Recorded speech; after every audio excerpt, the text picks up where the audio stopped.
Menteri Pertahanan Amerika Serikat Lloyd Austin untuk pertama kalinya saling teleponan dengan Menteri Pertahanan Rusia Andrei Belousov yang baru 25 Juni. Demikian dilansir juru bicara Pentagon Pat Ryder dalam pernyataan resminya. Ini adalah pertama kalinya Austin berbicara dengan Belousov sejak Belousov diangkat sebagai Menteri Pertahanan Rusia pada bulan Mei, menggantikan Sergei Shoigu dalam perombakan mendadak aparat keamanan dan pertahanan Rusia. Selama panggilan telepon dengan Belousov, sang menteri menekankan pentingnya menjaga jalur komunikasi di tengah perang Rusia yang sedang berlangsung melawan Ukraina, kata Ryder.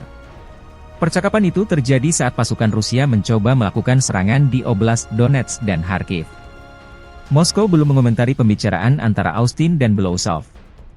Kepala Pentagon melakukan panggilan telepon dengan Shoigu pada bulan Maret 2023 setelah jet Rusia menjatuhkan pesawat nirawak Amerika Serikat di atas perairan internasional Laut Hitam. Pengadilan Kriminal Internasional, ICC, mengumumkan pada tanggal 25 Juni bahwa mereka telah mengeluarkan surat perintah penangkapan untuk Shoigu dan Kepala Staf Umum Rusia Valery Gerasimov atas kejahatan perang terhadap Ukraina.